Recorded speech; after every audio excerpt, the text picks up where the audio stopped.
എല്ലാ കൂട്ടുകാർക്കും ശുഭരാത്രി നേർന്നുകൊണ്ട് നമുക്ക് നേരെ ആദർശിന്റെ നയനയുടെ നാളത്തെ നല്ലൊരു പ്രൊമോ വിശേഷം കേട്ടാലോ. അതിനു മുമ്പായിട്ട് ഒരു കാര്യം പറഞ്ഞോട്ടെ, നമ്മൾ ഡെയിലി സ്റ്റോറി എന്ന പേരിൽ ഒരു പുതിയ ചാനൽ തുടങ്ങിയിട്ടുണ്ട് കേട്ടോ.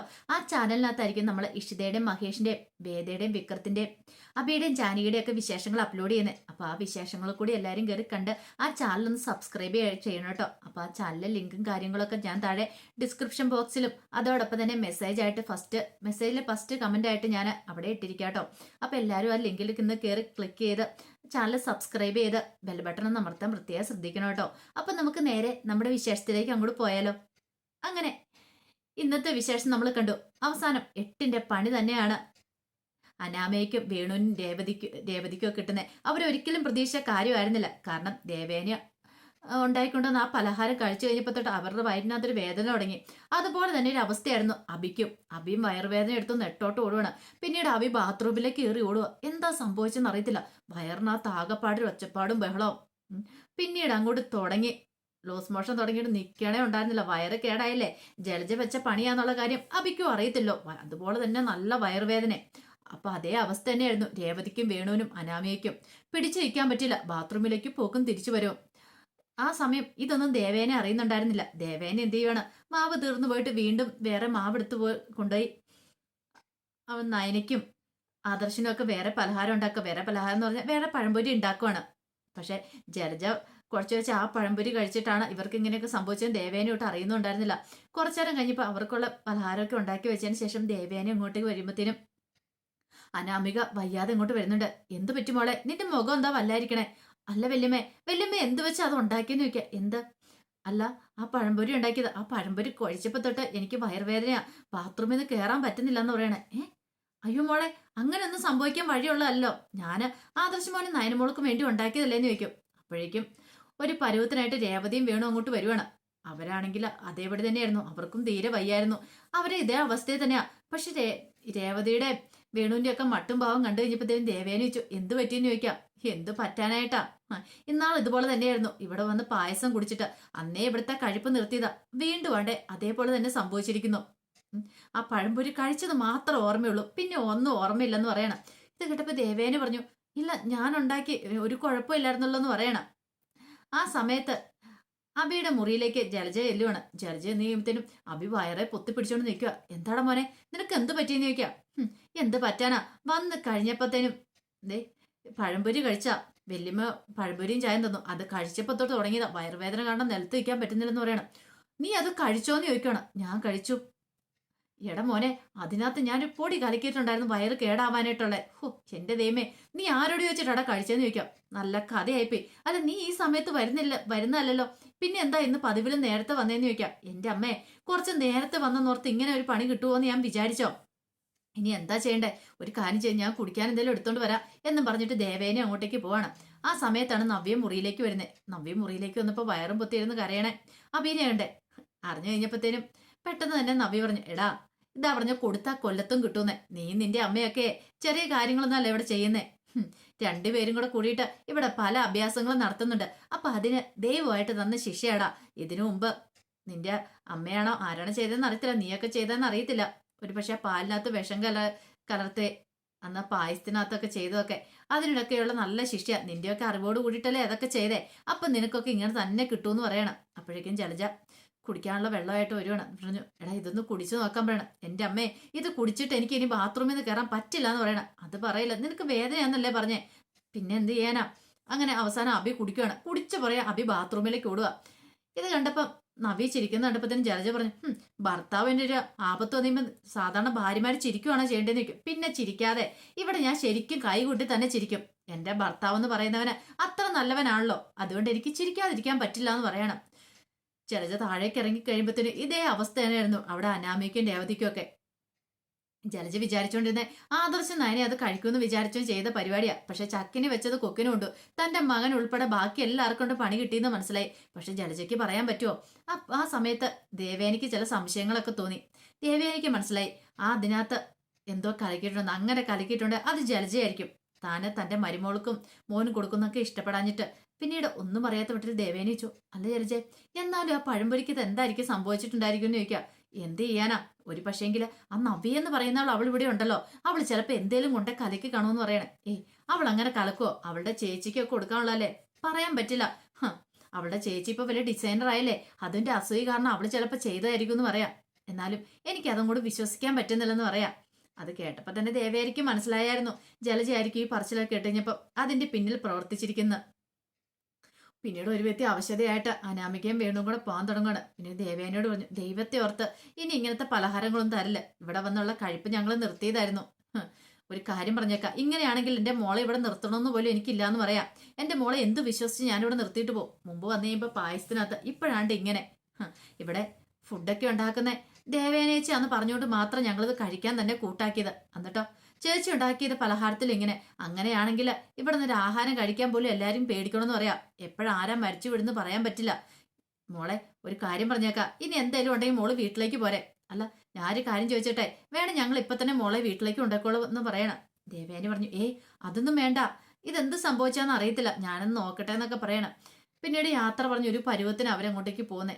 ആ സമയം അനാമിക പറഞ്ഞു, എന്നാലും ഇത് കുറച്ച് കടന്ന കൈയായി പോയി വല്യമ്മേ, എനിക്ക് വയറുവേദന ആണ് സഹിക്കാൻ പറ്റുന്നില്ലെന്ന് പറയാം. അപ്പോഴേക്കും ദേവേന പറഞ്ഞു, അയ്യോ മോളെ ഞാനൊന്നും ചെയ്തിട്ടില്ലെന്ന് പറയണം. അപ്പോഴേക്കുമാണ് ആദർശം നയനയൊക്കെ അങ്ങോട്ടേക്ക് വരുന്നേ. ആദർശം നയനം വന്നു കഴിഞ്ഞപ്പോഴത്തേനും അനാമികേനെ വയ്യാതിരിക്കുന്ന കണ്ടു. ഈ സമയം ദേവേനി പറഞ്ഞു, എന്ത് ചെയ്യാനാ, ഇവിടെ ആണെങ്കിൽ ഒരു ഫുഡ് പോലും നേരെ ചൊവ്വ ഉണ്ടാക്കാൻ പറ്റാത്ത അവസ്ഥയായിപ്പോ എന്ന് പറയുന്നത്. എന്ത് പറ്റി അമ്മയെന്ന് ആദർശം ചോദിക്കുക. എന്ത് ചെയ്യാനാ, ഞാൻ ഇവർക്ക് പഴംപൊരി ഉണ്ടാക്കി കൊടുത്ത ആ പഴംപൊരി കഴിച്ചിട്ട് ഇവർക്ക് എന്തോ വയ്യായിക വന്നു, വയറുവേദനയും കാര്യങ്ങളൊക്കെ. ബാത്റൂമിൽ നിന്ന് കയറാൻ സമയമില്ലെന്ന് പറയാണ്. ഇത് കേട്ടപ്പം ആദർശം നയനയ്ക്കും ചില സംശയങ്ങളൊക്കെ തോന്നുകയാണ്. നയനെ അപ്പോഴേ വിചാരിച്ചു, ഒരു പക്ഷേങ്കില് അതിനകത്ത് എന്തേലും കലക്കിയിട്ടുണ്ടായിരിക്കും, അനാമികയാണോ അത് ചെയ്തതെന്നുള്ള കാര്യത്തിൽ സംശയമുള്ളൂ. തനിക്കിട്ട് വെച്ച പണി, പക്ഷെ അങ്ങനെയാണെങ്കിൽ അവള് കഴിക്കത്തില്ലല്ലോ, പക്ഷെ അവള് കഴിച്ചിട്ടുണ്ട്. അങ്ങനെയാണെങ്കിൽ ഇത് അപ്പച്ചിയുടെ പണി തന്നെയായിരിക്കും, അപ്പച്ചിയായിരിക്കും ഇങ്ങനെ ചെയ്യത്തുള്ളൂ. പിന്നീട് ദേവേനി പറഞ്ഞു, ബാ നിനക്കുള്ള പഴംപൊരിയും ചായയും ഞാൻ തരാമെന്ന് പറയാണ്. അങ്ങനെ അവർക്കുള്ള പഴംപൊരിയും ചായയും കൊടുത്തു കഴിയുമ്പോഴത്തേനും അങ്ങോട്ട് ജലജ വന്നിട്ട് പറഞ്ഞു, അല്ല മറ്റവർക്ക് വയറ് കേടായെങ്കിൽ പിന്നെ ഇവർക്ക് ഇത് കൊടുക്കേണ്ട കാര്യമുണ്ടോ? ഇത് കൊടുക്കുന്നതുകൊണ്ട് ഒരു കുഴപ്പമില്ലാന്ന് തോന്നുന്നു, ഞാൻ കഴിച്ചു നോക്കി എനിക്ക് കുഴപ്പമൊന്നുമില്ല, അതുകൂടെ ഞാൻ വിശ്വസിച്ചത് കൊടുക്കണേന്ന് പറയണം. അപ്പൊ വേറെ ഉണ്ടാക്കിയേക്കോ, അതുകൊണ്ടാണ്. എന്ത് ചെയ്യാനെന്ന് പറ, ഇവർക്കിട്ട് ഓരോ തവണ പണി കൊടുക്കുന്ന സമയത്ത് തിരിച്ച് തനിക്കിട്ട് തന്നെയാണല്ലോ ബൂമറാങ് പോലെ തിരിച്ചു വരുന്നേ എന്നൊരു ചിന്ത ജലജയുടെ മനസ്സിലേക്ക് വരുവാണ്. അപ്പോഴേക്കും ജാനകി അങ്ങോട്ടേക്ക് വന്നു. ജാനകി വന്നിട്ട് പറഞ്ഞു, ഇവിടെ നിന്ന് എന്ത് ചെയ്യാനാ, എന്റെ മരുമോളുടെ വീട്ടുകാർ വന്നു കഴിഞ്ഞപ്പോഴത്തേനും അവരെ ഈ വീട്ടിൽ നിന്ന് ഓടിക്കാനായിട്ട് എനിക്ക് തോന്നേ ആ നവ്യ എന്ന് പറയുന്നവളെ ചെയ്തതായിരിക്കും എന്ന് പറയണം. ഇത് കേട്ടപ്പോ ആദർശ് പറഞ്ഞു, ഇളയമ്മ എന്തിനാ വെറുതെ കുറ്റപ്പെടുത്തുന്നേ, നയനെ ഇവിടെ ഉണ്ടായിരുന്നേ പറഞ്ഞാൽ നയനെ ആ പണി ചെയ്തേന്ന്, വെറുതെ നവ്യേനെ കുറ്റപ്പെടുത്തണമെന്ന് പറയണം. അപ്പോഴേക്കും നവ്യ അങ്ങോട്ടേക്ക് വന്നു. നവ്യ അങ്ങോട്ട് വന്നിട്ട് പറഞ്ഞു, അതെ എനിക്ക് അതിന്റെ ആവശ്യമൊന്നുമില്ല. അല്ല ഇവിടെ ഞാനല്ലാതെ വേറെ പല ആൾക്കാരും ഉണ്ടല്ലോ, അവർ ചെയ്തതായിക്കൊടുന്നില്ലല്ലോ. ഇപ്പം ഇത് ആദർശേട്ടനും നയനയ്ക്കും വേണ്ടി ഉണ്ടാക്കിയതല്ലേ, അത് ഞാൻ ഒരു കാരണവശാലും അങ്ങനെയൊന്നും കലർത്തില്ല എന്ന് പറയണം. ആ സമയം അങ്ങോട്ടേക്ക് വന്ന് അനാമികയുടെ അച്ഛനും അമ്മയും വീണ എന്റെ കുഴപ്പമില്ലെന്ന് പറയണം. ശരിക്കും ഒന്ന് ചോദ്യം ചെയ്ത് നോക്കി അറിയാം ഇതിന്റെ പിന്നിൽ ആരാന്ന്. ഇപ്പൊ സ്ഥിരമായിരിക്കും ഇവിടെ ഈ ഫുഡിനകത്തുള്ള ഓരോ കാര്യങ്ങളും. ഭാഗ്യത്തിന് ഞാൻ കഴിച്ചില്ല, അല്ലെങ്കിൽ എന്റെ വയറ് കേടായിരുന്നെങ്കിലോ എന്റെ വയറ്റിൽ വളരുന്ന കുഞ്ഞിനും കൂടെ ദോഷമായി തീർന്നെന്ന് പറയണം. ഇത് കേട്ടപ്പോൾ ആദർശം പറഞ്ഞു, ഇങ്ങനെയാണെങ്കിൽ ഈ വീട്ടിൽ ഫുഡൊക്കെ ആരെങ്കിലും കഴിച്ചു നോക്കിയിട്ട് വേണമല്ലോ മറ്റുള്ളവർക്ക് കൊടുക്കാനായിട്ട്. ഡെയിലി ഇപ്പൊ ഇതാണല്ലോ തന്നെയാണ് സംഭവിച്ചുകൊണ്ടിരിക്കുന്നത് പറയണം. ദേവേൻ ഇങ്ങനെ ആലോചിച്ചു, ജലജയായിരിക്കും ഇതിന്റെ പിന്നെ കളിച്ചിരിക്കുന്നത്, അവൾക്കിട്ടെന്നാലും ഒരു പണി കൊടുത്തിട്ട് തന്നെ കാര്യം, അവൾക്കിട്ടും കൊടുക്കണം ഇങ്ങനത്തെ ഒരു പണി, അവളെ അങ്ങനെ വെറുതെ വിട്ടിട്ട് കാര്യമില്ല എന്നൊക്കെ ദേവേനും മനസ്സ് വിചാരിക്കുകയാണ്. പിന്നീട് മുറിയിലേക്ക് വന്നു കഴിഞ്ഞപ്പോഴത്തേനും ആദർശനോട് നയന പറഞ്ഞു, ആദർശാണെന്ന് തോന്നുന്നുണ്ടോ, അത് മിക്കവാറും അപ്പച്ചി ചെയ്ത പരിപാടിയായിരിക്കും, നമുക്കിട്ട് പണി വെച്ച പണിയായിരിക്കും, അതിനകത്ത് വീണ അനാമികയുടെ അച്ഛനും അമ്മയും. അതൊരു കണക്കിന് നല്ല കാര്യമല്ലേ, നീ ഒന്ന് ആലോചിച്ച് നോക്കിയേ, അവർക്കിട്ട് കിട്ടേണ്ട തന്നെയാണ് അതുപോലത്തെ നല്ലൊരു പണി, അതുകൊണ്ട് നല്ല പണി കിട്ടിയെന്നൊക്കെ പറയണം. പിന്നീട് മുത്തശ്ശനും മുത്തശ്ശിയൊക്കെ ഈ കാര്യങ്ങൾ അറിഞ്ഞു. ഇതറിഞ്ഞു കഴിയുമ്പോഴത്തേനും മുത്തശ്ശി പറഞ്ഞു, ഇങ്ങനെ പോയിട്ടുണ്ടെങ്കിൽ ശരിയാകത്തില്ല, ഇങ്ങനെയാണെങ്കിൽ ഇവിടുന്ന് ഒരു ഫുഡ് പോലും കഴിക്കാൻ പറ്റില്ലോ, ഇത് എത്ര തവണയാ, എല്ലാ തവണയും ഇത് തന്നെയല്ലേ ആവർത്തിക്കുന്നത്, ഇതിന്റെ പിന്നിൽ ആരോ ഉണ്ടെന്ന് തോന്നേ, എനിക്ക് ചിലരെയൊക്കെ സംശയമുണ്ടെന്ന് മുത്തശ്ശി പറയാണ്. അത് കേട്ട് കഴിഞ്ഞപ്പോഴത്തേനും ജലജ പറഞ്ഞു, അമ്മ എന്തൊക്കെയാ പറയണെന്ന് ചോദിക്കുക.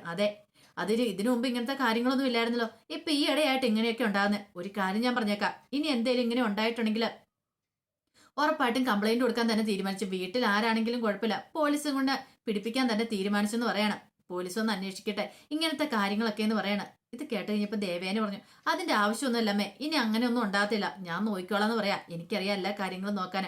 ഒരു കാര്യം ചെയ്യാം, അടുക്കളയിലും കൂടി ഒരു CCTV അങ്ങോട്ട് പിടിപ്പിച്ചേക്കാം, എന്നാ പിന്നെ കുഴപ്പമില്ലോ. അത് ശരിയാ. അടുക്കളയിലും കൂടി ഒരു CCTV പിടിപ്പിക്കുകയാണെങ്കിൽ ആരെന്ത് ചെയ്താലും അറിയാനായിട്ട് പറ്റും. അതൊരു നല്ല കാര്യമാണല്ലോ. അങ്ങനെയാണെങ്കിൽ ആർക്കൊരു തന്ത്രം അടുക്കളയിൽ വന്ന് ഫുഡിനകത്ത് ചെയ്യാനായിട്ട് പറ്റില്ല. ഇനിയിപ്പം വീടിനകത്തും കൂടെ CCTV പിടിപ്പിക്കേണ്ട ഒരു ഇതിലേക്ക് കാര്യങ്ങളൊക്കെ പോയിക്കൊണ്ടിരിക്കണേ. അല്ലാതെ കാര്യങ്ങളൊന്നും മുന്നോട്ട് പോകത്തില്ലെന്ന് പറയണം. ആദർശനും നയനയ്ക്കും ഒക്കെ അതിനോട് അനുകൂലിക്കുന്നവരായിരുന്നു. കാരണം ഓരോ ദിവസം വരുമ്പോൾ ഇങ്ങനെയാണെങ്കിൽ ഇവിടെ വിശ്വസിച്ച് കഴിയാനും കൂടെ പറ്റില്ല. ഒരു ഫുഡ് കഴിക്കാനും പോലും പറ്റാത്ത അവസ്ഥയിലേക്കാണ് കാര്യങ്ങളൊക്കെ പോയിക്കൊണ്ടിരിക്കണേ. ആ സമയം രേവതിയും വേണുവും കൂടെ വീട്ടിലേക്ക് വന്നിട്ട് അനാമികനെ വിളിക്കുകയാണ്. വിളിച്ചിട്ട് ചോദിച്ചാൽ എങ്ങനെയുണ്ട് മോളെ? ഒന്നും പറയണ്ട എൻ്റെ അമ്മേ. ഒന്നും വയ്യ, എനിക്ക് എഴുന്നേറ്റ് ഇരിക്കാൻ പോലും വയ്യെന്ന് പറയണം. ഈ സമയം വേണു പറഞ്ഞു, എനിക്ക് തോന്നുന്നേ ഇത് മിക്കവാറും ആ ജലജയുടെ പണിയായിരിക്കുന്ന, അവരായിരിക്കും ചെയ്തേ. ഞാൻ പിന്നെ അവിടെ വെച്ചൊന്നും പറഞ്ഞില്ലെന്നുള്ളെന്ന് പറയണം. അത് ശരിയാ, ഒരു പക്ഷെ ആ നയനയ്ക്കും ആദർശനും കൊടുക്കാനുള്ള പണി വെച്ചായിരിക്കും. പക്ഷെ അതിനകത്ത് അച്ഛനും അമ്മയും ഞാനും കൂടെ ആണല്ലോ വീണേലോ എന്ന് ഓർക്കുമ്പോൾ അവളെങ്ങാനും ഈ പഴംപൊരി കഴിക്കുമായിരുന്നെങ്കിൽ അത് അവൾക്കിട്ടുള്ള പണി കിട്ടിയാനും. മിക്കവാറും അപ്പച്ചിയായിരിക്കും ഇത് ചെയ്തിരിക്കുന്നത്. അങ്ങനെയാണെങ്കിൽ അവള് എഴുന്നേക്ക് പോലും ഇല്ലായിരുന്നു. ശരിക്കും അതായിരുന്നു വേണ്ടിയിരുന്നത്. നിങ്ങൾ കൃത്യസമയത്ത് തന്നെ കയറി വന്നോണ്ടാ എന്നൊക്കെ പറയുന്നുണ്ട്. സാരമില്ല, ഇനി അവൾക്കിട്ടുള്ള പണി ഞാൻ കൊടുത്തോളാം. അച്ഛനമ്മ ധൈര്യമായിട്ട് ഇരിക്കുക. നമുക്കിട്ട് ഇങ്ങനെ ഒരു പണി കിട്ടിയിട്ടുണ്ടെങ്കിൽ ഒന്നിനെ ഞാൻ വെറുതെ വിടാൻ എന്നിട്ടൊന്നും പോകുന്നില്ലെന്ന് അനാമിക പറയാണ്. അപ്പോഴേക്കും അനി അങ്ങോട്ടേക്ക് വന്നു. ഇതറിഞ്ഞ ഇപ്പൊ അനി പറഞ്ഞു, അല്ല, കിട്ടേണ്ടവർക്ക് തന്നെ കിട്ടിയെന്ന് പറയണം. എന്താണ് നീ പറഞ്ഞേ? അല്ല, ഇങ്ങനെയുള്ള കുതന്ത്രങ്ങളൊക്കെ സാധാരണഗതി നീയും ഇവിടുത്തെ അപ്പച്ചിയൊക്കെയല്ലേ ചെയ്യുന്നേ. അപ്പൊ നിനക്കിട്ട് തന്നെ കിട്ടിയില്ലോ എന്ന് പറയാം. ഓഹോ, സ്വന്തം ഭാര്യയ്ക്ക് ഇങ്ങനെ അവസ്ഥ വരുമ്പോ നീ കണ്ട് ചിരിക്കടാന്ന് പറയണം. എനിക്ക് ചിരിയൊന്നും വരുന്നില്ല അനാമികെ. പക്ഷേങ്കില് നമ്മൾ കൊടുത്താൽ കൊല്ലത്തും കിട്ടുമെന്ന് പറയില്ലേ. നമ്മൾ ആർക്കിട്ടേലും ഇങ്ങനെയല്ലേ പണി വെച്ചിട്ടുണ്ടെങ്കിൽ നമുക്കിട്ട് തിരിച്ച് അതുപോലെ തന്നെ പണി കിട്ടുമെന്ന് പറയാം. അതിനകത്ത് ഇപ്പൊ പ്രത്യേകിച്ച് പറയാനൊന്നുമില്ല. പിന്നെ എന്റെ വല്യമ്മയുടെ സ്വഭാവം എനിക്ക് നന്നായിട്ടറിയാം. വല്യമ്മ ഒരിക്കലും ഫുഡിനകത്ത് ഇങ്ങനെയൊന്നും കലർത്തില്ല. എന്റെ നായനേച്ചിനെ പോലെ തന്നെയാ. പക്ഷെ ഇവിടെ വേറെ ആരോ അതൊക്കെ ചെയ്യുന്നേ. അധികം വൈകാതെ തന്നെ കള്ളനെ പിടികൂടൂന്ന് പറയാണ്. ഇതങ്ങനെ അധികകാലം മുന്നോട്ട് പോകാനൊന്നും പോകുന്നില്ലെന്ന് പറയണം. ഇത് കേട്ട് കഴിഞ്ഞപ്പോഴത്തേനും പറഞ്ഞു, വേറെ ആര് ചെയ്യാനാ? നിന്റെ ഏട്ടത്തിമാരുണ്ടല്ലോ, അതിലൊരുത്തി ഉണ്ടല്ലോ, നവ്യ എന്ന് പറയുന്ന ആള്, അവളായിരിക്കും വയറ് കേടാക്കിയേക്കുന്നേ. എന്റെ അച്ഛനും അമ്മയും വന്നൊന്നും അവൾക്ക് ഇഷ്ടപ്പെട്ടില്ല, അതുകൊണ്ടായിരിക്കും എന്ന് പറയാം. പിന്നെ നിന്റെ അച്ഛനും അമ്മയും വരുന്ന കാര്യം എന്ന് വെച്ചാ അതിന് ഏടത്തേക്ക് അറിയത്ത് പോലില്ലായിരുന്നു. പിന്നെ നീ എന്തിനാ അങ്ങനെ കുറ്റപ്പെടുത്തുന്നതെന്ന് ചോദിക്കുകയാണ്. അവരപ്രതീക്ഷയായത് കയറി വന്നപ്പോൾ സംഭവിച്ച കാര്യമല്ലേ. ഇതെന്റെ ഏട്ടനും ഏടത്തേക്കും വേണ്ടിയിട്ട് ആരോ വെച്ച കെണിയാണ്. പക്ഷെ ആ കെണിക്കകത്ത് വീണ് നീയും നിന്റെ അച്ഛനും അമ്മയൊക്കെയാ. അത് കുഴപ്പമില്ല, കിട്ടേണ്ടവർക്ക് തന്നെ കിട്ടിയെന്ന് പറഞ്ഞിട്ട് അനി അങ്ങോട്ട് ഇറങ്ങിപ്പോയപ്പോൾ കലിതുള്ളി അനാമിക നിൽക്കുകയാണ്. അപ്പൊ അതിന്റെ വിശേഷങ്ങളൊക്കെയാണ് നാളെ കാണാനായിട്ട് പോകുന്നത്. ആ വിശേഷങ്ങളൊക്കെ നമുക്ക് എല്ലാവർക്കും കാത്തിരിക്കാട്ടോ. ഒരിക്കൽ കൂടി എല്ലാവർക്കും നല്ലൊരു രാത്രി ആശംസിച്ചു നിർത്തുന്നു. നന്ദി.